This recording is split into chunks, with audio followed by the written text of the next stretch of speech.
kukwazai mangwanani ano nezita raishe wedu Jesu Kristu tisangana panguva yokushumirana neukomborerwa neshoko raMwari. Ndini hama yenyu Bishop A.D. Madao, President AFM muZimbabwe. Ndinotenda nyasha Mwari dzandipa kuti ndiwane mukana wokugoverana nemishoko nenyasha dzakupa iwe kuti unzwe shoko rinoshumirwa. Mwari odenga ngaakukomborere akuitire zvakanaka upenyu hwako usaramba wakadaro. Nokuti shoko raMwari rine simba, denga nenyika zvichapfuura, asi shoko raMwari rinorarama nokusingaperi. Uye Isaiah unoti haridzokeri kuna Mwari risina kuita zvaratumwa naMwari. Rega mangwanani ano ndinamate kuti Mwari akukomborere, Mwari akurangarire, Mwari akuitire zvakanaka neshoko rake. Baba, ndinokutendai nenguva yamandipa kundishumira hama dzangu shoko. Ndinokutendai nenyasha dzamunondiitira. Ndinokumbira tsitsi dzenyu dziburukire pamusoro pavanhu venyu. Makomborero enyu nenyasha dzenyu dzoruponeso dzisvike kuvanhu venyu. Nyasha dzokuporeswa kwavanorwara, kupiwa simba kwavasina simba, kupiwa tariro kwavasina tariro. Baba, upenyu kune vasina upenyu. Zviitike nekuda kweshoko renyu. Zodzai miromo yangu nditaure soko rine simba, taure soko rine upenyu, soko rine chiedza, shoko rinorapa upenyu hwavana vavanhu. Ndinoropafadza nguva ino nokupafadza vanhu venyu muzita raJesu Kristu Mwari wedu. Amen. Tichaverenga shoko redu mangwanani ano rachawana parugwaro rwa Exodus chapter number 15. Toverenga verse 23 kusvika pa verse 26. 23 inoti vakasvika Mara, asi vakanga vasingagone kunwa mvura yapamara nokuti yakanga ichivava. Naizvozvo zita renzvimbo iyoyo rakanzi Mara.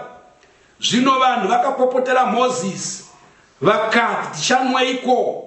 Iye akachema kuna Jehovha. Jehovha akamuratidza muti, akaukandira mumvura, mvura ikanaka. Akavaitirapo murayiro nomutemo, akavaidzapo. Autupa ate kuti Mozisi wakaratidzwa muti, kwete shizha, kwete chibereko, asi muti. Ndichaverenga kuna Peter wokutanga chapter number 2 verse 24.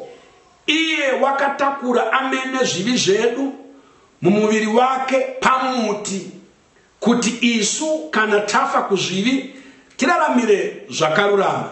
Iye wamakaporeswa namavanga ake. Mangwanani ano ndinoda kutaura pamusoro wenyaya unoti kurapwa kwemvura dzapamara. Kurapwa kwemvura dzapamara. Vavariro yangu iri yokutaurwa kutaura pamusoro pekurapwa kweupenyu hwako. Ndichitaura kudai, tikataura nyaya dzemvura, mvura ine zvakawanda zvainoreva. Kazhinji tinotaura kuti mvura upenyu, water is life. Vavariro yaJehovha ndeyekuti mvura yeupenyu hwako inofanira kuve mvura inozipa, inofanira kuve mvura inonaka, inofanira kuve mvura ine utano, mvura zvakare inopa upenyu. Pane imwe nzvimbo kuna John chapter number 7 verse 37 to 39, Jesu unoti, vaya vanotenda kwandiri, kubva mukati mavo kuchaira nzizi dzemvura youpenyu. Rimwe zuva Jesu achitaura nomukadzi weSamaria pana John chapter number 4 pa verse 14, unoti, kana ndakupa mvura yandinopa ini, ichava mvura inovhakairira kuenda kuupenyu husingaperi.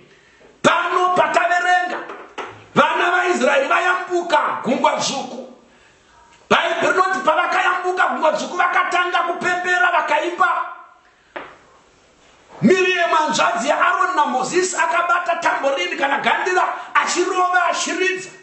Madzimai achimutevera kusaidi uko, varumewo vachienda nekusaidi uko, vachirumbidza Mwari vachitenda, vachingobva panzvimbo iyoyo yokuyambuka.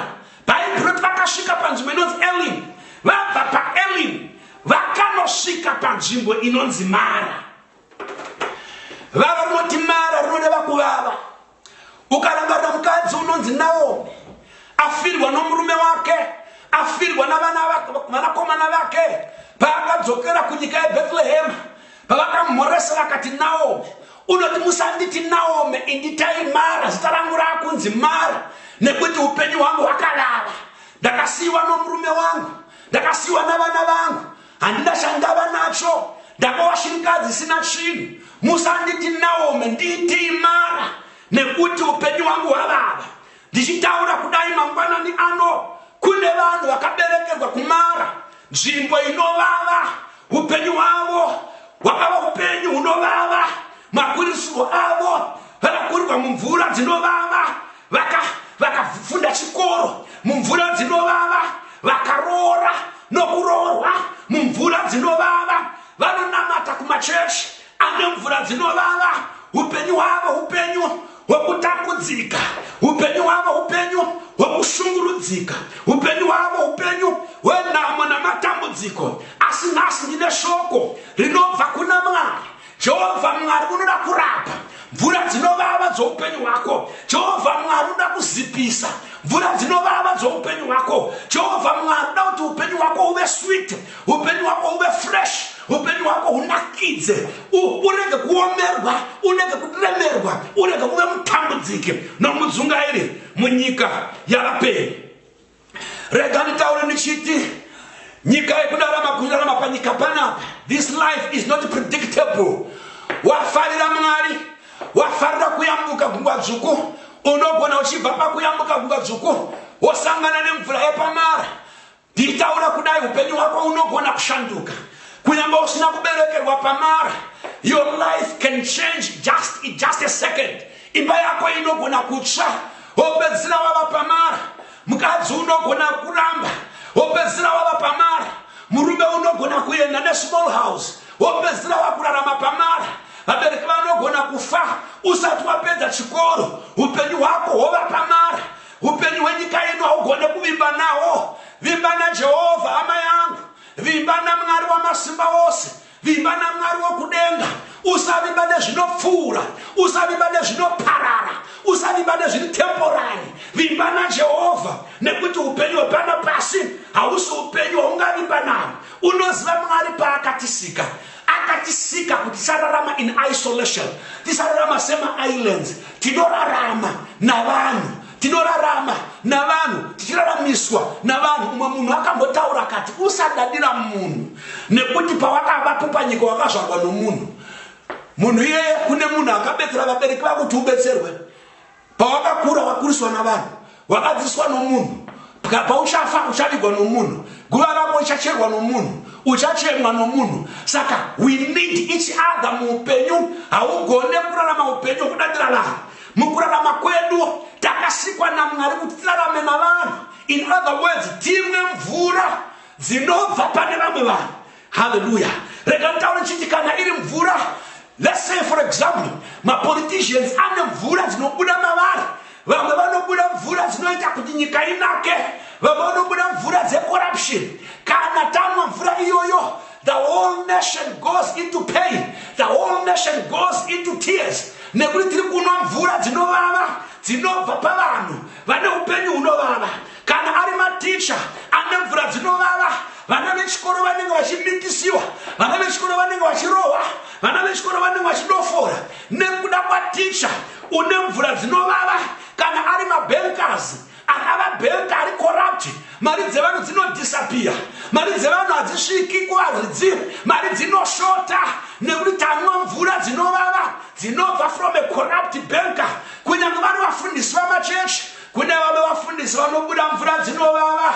Chechi yavanotungamira haina kidzi, vhangeri ravo nderekurova vanhu, vhangeri ravo nderekutuka vanhu, vhangeri ravo nderekushurikidza vanhu, vhangeri ravo chechi yacho inovava. Ichechi yehondo, ichechi yegakava, ichechi yokurwa, nekuti vatungamiri varipo mavari munobuda mvura dzepaMara, munobuda mvura dzinovava.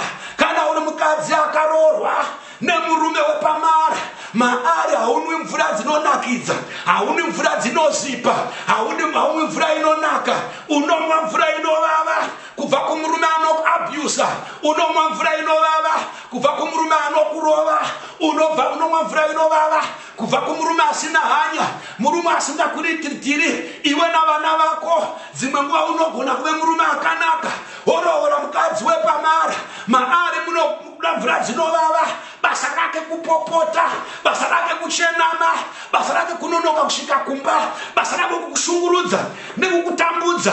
Kune vamwe vana vakaberekwa nevabereki vepamara, vana vanongoshungurudzwa, vana vanongotambudzwa, vanobatwa zvakaipa. Chii chakaitika? Vana ava vanwa mvura dzepamara. Ukanwa mvura yepamara urarami.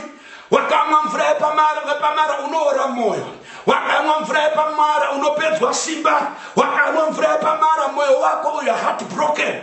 Wakamwa mvura yepamara unova disappointed. Upenyu hwepamara, upenyu hwediscouragement, upenyu hwepamara, upenyu hwedisappointment, upenyu hwepamara, upenyu hwecorruption, upenyu hwepamara, upenyu hwemaheartbreaks nekurwadzisa vanhu. Vanhu vepamara, they are angry people. Vanhu vane anger vanopuruza mvura dzinovava. Vanhu vane utsinye vari cruel vanopuruza mvura dzinouraya. Vanhu vari uncaring and very cold vanopuruza mvura dzinokuvadza.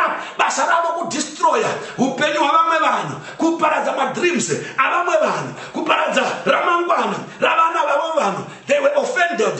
They keep on offending other people. They are bitter. They always spread bitterness nekuti vakaberekerwa muupenyu hwepamara, upenyu hwerejection, upenyu hwepamara, upenyu hwesoro, upenyu hwepamara, upenyu hwokuchema, upenyu hwokushungurudza vanhu. Ndataura nezvemachechi, andataura kuti mamwe machechi ndeyepamara. Kumara hakuna chakanakapo. Vhangeri racho riri bita, fellowship yacho iri bita. Mukwaya munovava, muhostek munovava, muintercession munovava, minamato yeko, minamato yekukesa, minamato yesend back to sender, minamato yefire fire, kuti vanhu ngavafe nomoto, vanhu ngavaparare, vavengi ngavafe. Yet Jesu watinonamata unotiropafadzai vavengi venyu, vanamatirei vaya vanokubatai zvakaipa.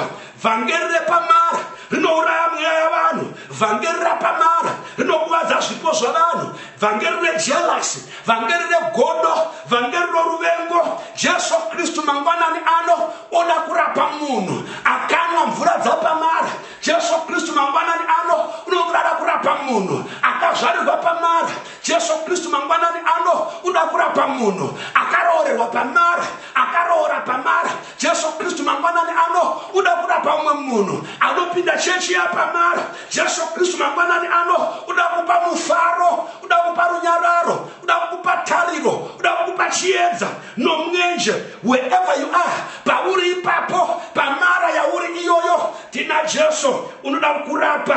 Tina Jesu unoda kuchinja environment yako. Tina Jesu unoda kuchinja situation yako. Tina Jesu unoda kuchinja muri yako. Jesu watinonamata ndiye murapi. Pa verse number 24 yati vanhu pavakatesta mvura dzepamara vakatanga kugunun'una, vakatanga kuchema-chema. Ndiro basa ravanhu ka wakaverenga nhoroondo yaIsraeri. Vaigara vachingochema-chema, vaigara vachingogunun'una. Varume vakanga vasina kutenda navakadzi vakanga vasina kutenda. Nanhasi tine vatendi vasingatendi, mwoyo yavo izere kugunun'una. They are complaining about their leaders. Vazere kugunun'una pamusoro penyika yavari, vanogere kugunun'una pamusoro pavatungamiri vekereke, vanogunun'una pamusoro pavatungamiri venyika, vanogunun'una pamusoro pavabereki vavo, vanogunun'una pamusoro pekereke yavo, vanogunun'una pamusoro papasta wavo, vanogunun'una about their elders, vanogunun'una pamusoro pazvose. Regai nditi nhasi kugunun'una vana baba nana mai hakuunze solution. Kugunun'una hakuunze mhinduro kusituation yako, kuproblem yako. Haigadziriki nemurmuring and complaining. Hapana vakagunun'una. Kana ukaverenga magwaro kuna 1 Vakorinte chapter number 10 inoti nekuda kwechivi chokugunun'una vakaparara murenje vakasapinda muKenani. Rega ndikuudze iwe wakatakura mweya wepamara, mweya wekugunun'una. Kugunun'una hakukubetseri chinhu. Vanhu havafariri kugara nomunhu munhu anogunun'una. Vanhu hafaniri kushanda nemunhu anogunun'una. Vanhu havadi kufellowshipa nemunhu anogunun'una. Ini vanofanira kugunun'una. Rasa kugunun'una kwako uve munhu ane tariro. Rasa kugunun'una kwako uve munhu anoona solution. Usaona ma-negative chete. Usava pessimistic chete. Iva optimistic. Usava munhu anoona rima. Imboona chiedza pane rima. Unoziva imwe situation inopindwa navana vavanhu. Vaunenge uchichema vakachenjera nevanoona pakuchema kwako ikoko vane solution. Pakuchema kwako ndopa vanoita mari. Padambudziko rako iwewe ndopa vanoita naro mari. Pakuchema kwako iwewe munoziva Zimbabwe sezvairi nhasi kune vanhu vari kufunga vane pfungwa vanoita mari nokuti vanotarisa upenyu with a positive mindset, with an optimistic mindset. Iva nepfungwa dzisingagunun'uni. Bhaibheri rinoti pavhesi number 25 vanhu vagunun'una vachigunun'unira Mozisi wakachema kuna Mwari. Mozisi ndiye mutungamiriri wavo. Mozisi ndiye muprofita wavo. Mozisi munhu waMwari. Vanhu vachema nekuda kwemvura dzemari.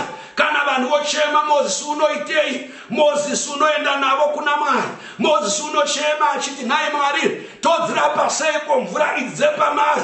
Jehovha Mwari Baba, vanhu ava vanwa mvura inovava, ndiani uchavapa mufaro? Vanhu ava vanwa mvura inovava, ndiani uchavarapa? Mozisi unochema kuna Mwari. Vanhu ava neupenyu huri broken, ndiani uchamenda together their lives? Vanhu ava baba vane madhimoni, ndiani uchavasunungura? Jehovha Mwari vabatsirei. Mozisi unochema kuna Mwari. How can these cursed people be blessed today? How can these bewitched people be delivered?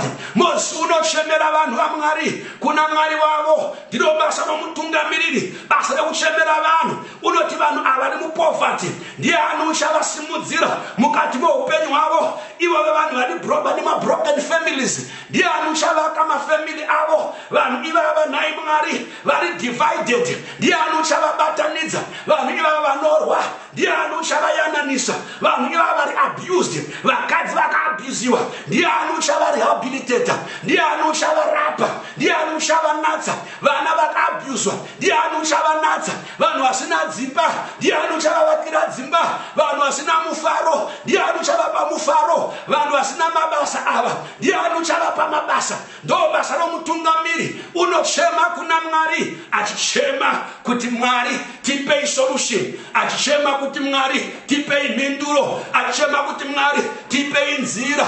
Vanhu vachema Baba, uyai nemhinduro. Shoko raMwari rinoti Jehovha Mwari akaratidza Mozisi muti. Ndoti kati tichiverenga Bhaibheri ngativerengei tichicherechedza zvakanyorwa. Haana kumuratidza chibereko chomuti. Mwari haana kuratidza Mozisi chibereko chomuti, akamuratidza muti. Haana kumuratidza shizha. Patakakura chinzwa vhangeri rekurapwa kwemvura dzapamari, tainzwa kunzi Mwari akatora shizha romuti uise pamvura. Bhaibheri haridaro. Roti Jehovha Mwari wakamuratidza a tree, muti. Akati kuna Mozisi, dzura muti uyu. Rega ndikutaure nhasi, mhinduro iriko yokurapwa kwemvura dzapamari. Mhinduro iyoyo haiwanikwi pane imwe nzvimbo, inowanikwa pamuti wakanongedzerwa Mozisi naMwari.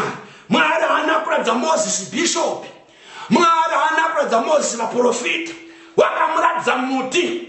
Mwari haana kuratidza Mozisi muprofita, asi wakamuratidza muti. Mwari haana kuratidza Mozisi mvura inonzi holy water, asi wakamuratidza muti. Mwari haana kuratidza Mozisi anointing oil, asi wakamuratidza muti. Haana kuratidza Mozisi denomination, wakamunongedza pamuti.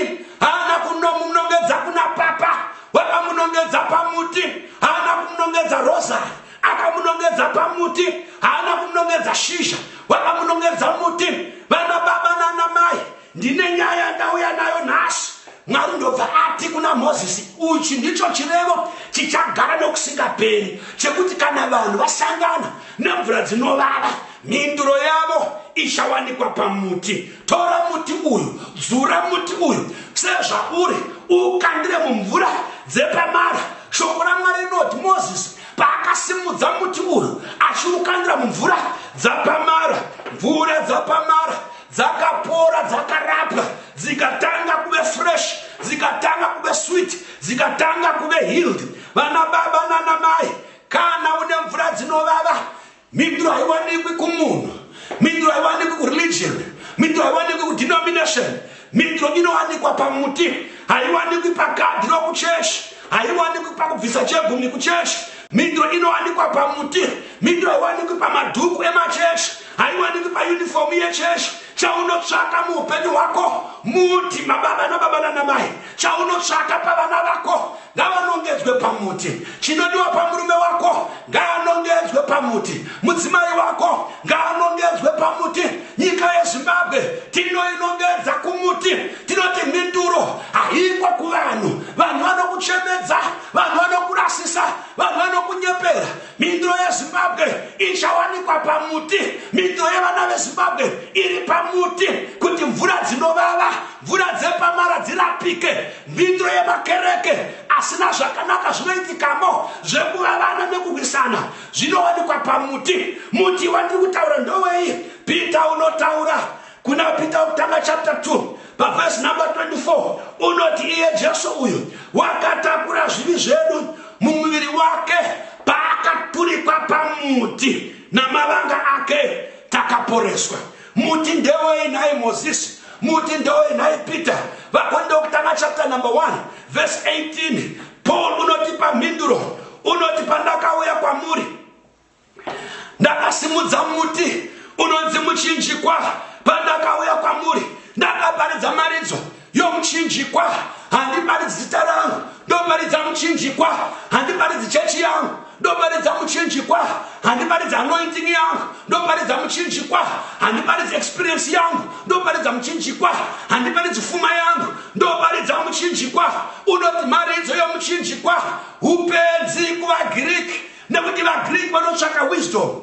Uchigumbuso kuvaJudha, nekuti vaJudha vanoti wakatukwa munhu unoturikwa pamuti, asi Mwari unoti muti iwoyo wakaturikwa Jesu ndo pane ruponeso. Isu tinotenda, nevose vanotenda vanowana kuponeswa kwavo pamuti, asi kune vanoparara maridzo yomuchinjikwa upenzi, maridzo yaJesu upenzi, kunamata Mwari upenzi, kutendeuka upenzi. Asi kune vanotendeuka nevanotenda vanogamuchira Jesu, maridzo yomuchinjikwa isimba raMwari rekurapa mvura dzapamara. Maridzo yomuchinjikwa isimba raMwari rekurapa unhu hwomunhu. Maridzo yomuchinjikwa isimba raMwari rokurapa nekuyananisa munhu naMwari wake, isimba rokuyananisa munhu nomudzimai wake, isimba rokuyananisa munhu nehama dzake. Muchinjikwa inzvimbo yokuyananiswa kwavanhu. Hatiparidzi mazita edu, tinoparidza muchinjikwa. Kurapwa kwako kuchabva pamuchinjikwa, ruponeso rwako runobva pamuchinjikwa, deliverance yako inobva pamuchinjikwa, kuropafadzwa kwako kunobva pamuchinjikwa, kubudira kwako kunobva pamuchinjikwa. Hatina imwe maridzo yatinoparidza. Paverse 22 to 24 yavaKorinto kutanga chapter number 1 Paulo unoti iye maJudha anotsvaka chiratidzo, maGiriki anotsvaka wisdom. Isinoparidza Jesu akaroverwa, akabikwa, akafa, akamuka. Chigumbuso kuvaJudha, upenzi kumaGiriki, asi kune vanotenda Jesu isimba raMwari. Kune vanotenda Jesu iwisdom yaMwari. Kune vanotenda Jesu imindiro yaMwari. Jesu Kristu akauya panyika ino, vamubata vaJudha pamunda weGetsemane, atorwa navaprista masoja echiRoma, vanoenda naye kuna Pilate, adorohwa Jesu. Usiku wese vachimushungurudza, usiku wese vachimurova, vakamubvisa hembe dzake, vakamurova musana, vakamukuvadza. Isaya oti rugare rwedu runobva pakurohwa kwake. Kurohwa kwake kwakatiunzira rugare, kurohwa kwake kwakatiunzira kuporeswa, kurohwa kwake kwakatiunzira kurapwa. Namavanga aJesu takaporeswa, namavanga aJesu tinosunungurwa. Jesu akatakura muchinjikwa achinyadziswa, akatakura muchinjikwa achishorwa, akatakura muchinjikwa achisveredzwa, achidonha nawo, achimuka nawo. Vana baba nanamai, ndiri kuparidza muchinjikwa wakaroverwa mwanakomana waMwari. Jehovha Mwari ngaakuvhure maziso akuratidze simba romuchinjikwa. Jehovha ngaavhure maziso enyika yokwedu izive simba romuchinjikwa. Jehovha ngaavhure maziso avasingatendi vaone simba romuchinjikwa. Jehovha ngaavhure maziso emakristu vaone simba romuchinjikwa. Kuporeswa kwedu kuri pamuchinjikwa. Kurapwa kwemvura dzemara kunobva pamuchinjikwa. Kunatswa kweupenyu hwedu kunobva pamuchinjikwa. Kuyananiswa kwedu naMwari kunobva pamuchinjikwa. Kana wayanana naMwari zvivi zvako zvaregererwa, mwoyo wako wachendeswa neropa raJesu. Bitanesi yepamara inopera, enga yapamara inopera, ruvengo rwepamara runopera, utsinye hwepamara hunopera. Uyai pamuchinjikwa vana baba, uyai pamuchinjikwa vakuru venyika, uyai pamuchinjikwa vakuru vamavuto, uyai pamuchinjikwa vakuru vehurumende, uyai pamuchinjikwa vakuru vematunhu, uyai pamuchinjikwa vakuru vemhuri. Nasi Jesu unotaura, shoko raMwari rinotaura. Minduro iri pamuchinjikwa, minduro iri pamvura, iri pamara, minduro yepamara iri pamuchinjikwa. Mwari wakaradza Mozisi muti, nasi tinosimudza muti. Gore riya vana vaIsraeri vatadzira Mwari nokutuka Mozisi. Pana Numeri Bible rinoti Jesu akutaura pana John chapter 3 vakati vatuka Mwari, vatadzira Mwari, vakarumwa nenyoka, vakarumwa nenyoka. Mozisi akachema kuna Mwari vachipera. Ndovazvanzi naMwari, gadzira nyoka yendarira uiturike padanda. Ani nani unotarira panyoka iyoyo unopora. Jesu achitaura naNikodimasi unoti senyoka yakadurikwa padanda, kuti ani nani waitarira kwairi waiporeswa nemwanakomana waMwari uchaturikwa padanda, kuti ani nani unotenda kwaari agoponeswa. Vana baba nana mai, mindiro yedu iri padanda, mindiro yedu iri pamuti wakaroverwa Jesu. Jesu wakatakura zvivi zvedu pamuti, wakatakura kutukwa kwedu pamuti, wakaripa mhosva dzedu pamuti. Hazvinei zvivi zvawakatadzira Mwari, uya pamuti unoyananiswa naMwari. Kunyange wakarambwa navanhu, Mwari pamuchinjikwa unokugamuchira. Kunyange wakatadza ukauraya vanhu, pamuchinjikwa zvivi zvinoregererwa. Kunyange wakabvisa nhumbu ukauraya mwana mucheche, pamuchinjikwa zvivi zvako zvinoregererwa. Kunyange uri mutadzi, uri muroyi, zvivi zvako pamuchinjikwa zvinoregererwa. Pamuchinjikwa Satani wakakundwa, pamuchinjikwa mweya wakaipa wakakundwa. Jesu wakaroverwa asina hembe, asina kupfeka, ari naked, zvichiratidza kuti akatakura kushorwa, akatakura kuzvidzwa, akatakura kunyadziswa kwako. Vana baba nana mai, vanhu ngavanongedzwe pamuchinjikwa. Vashumiri veivhangeri, nongedzerai vanhu pamuchinjikwa. Tanzwa mharidzo dzakawanda dzinonongedzera vanhu kuvanhu, kunonongedzera vanhu kumadenomination. Nguva yakwana ana baba nana mai yekuti vashumiri veivhangeri, vaprofita, vaapostoli, vafundisi, vaevangelist, mateachers, ngatinongedzerei vanhu pane mhindo yavo pamuchinjikwa. Vana baba nana mai, hakuna simba rinokunda simba romuchinjikwa. Simba raSatani rinopera pamuchinjikwa, rinoparara pamuchinjikwa. Simba ravaroyi, simba ramadhimoni, simba ramamhepo nengozi dzinoparara pamuchinjikwa. Pamuti ndo pane minduro, pamuti ndo pane solution, pamuti ndo panobviswa bitterness, ndo panobviswa kuvava, ndo panobviswa mitoro, panobviswa zvirwere nekurwadziwa. Vana baba nana mai, ngatasei pamuchinjikwa. Mwari mudenga akuite zvakanaka. Pamuchinjikwa Jesu wakati zvapera, zvivi zvaregererwa. Haana kuverengera zvivi zvavanhu nokuti zvakatakurwa naJesu. Uya kuna Jesu nebitterness yako, noupenyu wako unovava, noupenyu usina rugare, upenyu usina mufaro, imba isina zororo, imba isina tariro. Uya pamuchinjikwa. Jesu unokugamuchira, Jesu unokutambira, Jesu unokurapa, unokunatsa, unorapa mvura dzepamara nomuti womuchinjikwa. Mwari ngakukomborerei, Mwari ngakurangarirei, chiso chake chipenye kwamuri, akuitirei zvakanaka, aitire Zimbabwe zvakanaka, aitire makereke zvakanaka, aitire mhuri yeZimbabwe zvakanaka, aitire vanhu vokwedu zvakanaka, nemwenje wechiedza cheivhangeri yomuchinjikwa waJesu. God bless you. Mwari akomborerei. Baba, komborerai vanhu venyu, Baba rangarirai vana venyu. Vanhu vashoko iri vari mumvura dzapamara dzinovava, dzimba dzinovava, upenyu hunovava, utano hunovava, hazvisi kufamba muupenyu hwavo. Varangarirei Baba, tamanza ruoko renyu pamusoro pomwe noumwe wanzwa shoko iri, neuchanzwa shoko iri aporeswe, arapwe, anatswe nezita raJesu Kristu. Amen.